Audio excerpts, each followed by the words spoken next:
বৃহস্পতিবার নির্বাচনী সভা করতে মেদিনীপুর ও পরে তমলুকে যান মুখ্যমন্ত্রী মমতা বন্দ্যোপাধ্যায়। তমলুকের তৃণমূল কংগ্রেস প্রার্থী দেবাংশু ভট্টাচার্যের হয়ে প্রচারে আসেন মমতা বন্দ্যোপাধ্যায়। আর সেই মঞ্চ থেকেই শিশির, শুভেন্দু, বিজেপি এবং প্রাক্তন বিচারপতি অভিজিৎ গঙ্গোপাধ্যায়কে একযোগে তুলোধনা করলেন তৃণমূল সুপ্রিমো। বললেন, আমি ওর হয়ে ভোট প্রার্থনা করতে এসেছি। আজ নন্দীগ্রামের স্মৃতি উস্কে মমতা বন্দ্যোপাধ্যায় নিশানা করেন শুভেন্দু অধিকারীকে। গরমে 7 দফার নির্বাচন করার জন্য মঞ্চের নির্বাচন কমিশনকে দুষছেন মমতা বন্দ্যোপাধ্যায়। এদিকে তমলুক আসন যে তৃণমূল কংগ্রেসের চাই তা আগেই ঘনিষ্ঠ মহলে বলেছিলেন মুখ্যমন্ত্রী। আর এবার প্রকাশ্যে মঞ্চ থেকে জনগণের কাছে এই লোকসভা কেন্দ্র দেওয়ার জন্য আহ্বান করেন তৃণমূল নেত্রী। তিনি বলেন, আমি ওর হয়ে ভোট প্রার্থনা করতে এসেছি। নির্বাচন কমিশনকে দুষে বললেন, মেদিনীপুরের রোদে দাঁড়িয়ে একবার দেখুন। তারপরেই শুরু করলেন নন্দীগ্রাম প্রসঙ্গ। মমতা বন্দ্যোপাধ্যায় এবার সুর সপ্তমে চড়িয়ে বলেন, নন্দীগ্রামে যখন গুলি চলেছিল তখন সিপিএম এর গুন্ডারা মদ খেয়ে কোলাঘাটে আটকে দিয়েছিল। আমার গাড়িতে পেট্রোল বোমার মারার চক্রান্ত করেছিল। আনিসুরকে ডেকে পাঠিয়েছিলেন, যে এখন জেলে আছে এখনকার গদ্দারটার জন্য। সেদিন যখন কেউ ছিল না, আনিসুরকে বলেছিলাম আমাকে ওরা পৌঁছাতে দেবে না। কি করে পৌঁছাবে বলবো?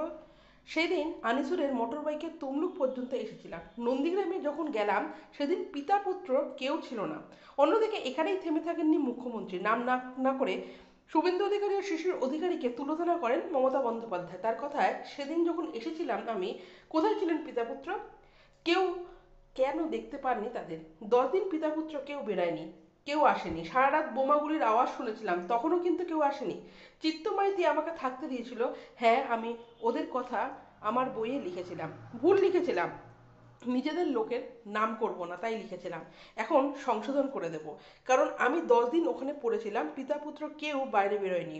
এছাড়া 26,000 শিক্ষকের চাকরি যাওয়া প্রসঙ্গ নিয়ে তুমুল বিক্ষোভে ফটে পড়েন মমতা বন্দ্যোপাধ্যায়। বিরোধী দলনেতাকে নাম না করে তৃণমূল সুপ্রিমোর প্রশ্ন, কার কার চাকরি খাবেন উনি ঠিক করবেন?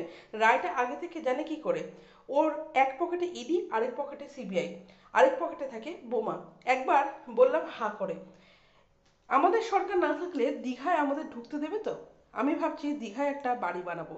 শুনে বাবু রেগে মেগে গাড়ি থেকে নেমে গেল। আমি ছিলাম, ও ছিল, আর এক সাংবাদিক ছিল সেদিন গাড়িতে। কংগ্রেস যখন করতাম ও 3বার দাঁড়িয়েছে, প্রত্যেকবার আমি এসেছি ও গোহারা হেরেছে। বাবা মন্ত্রী হবে বলে ওর গুসসা হয়েছিল, বাবার মন্ত্রীর শপথ নিল, তাই ও সেখানে যায়নি। এদের কাছ থেকে কি শিক্ষা নেব? আর এখানে যিনি বিজেপি প্রার্থী হয়েছে তিনি বিচারকের নামে কলঙ্ক।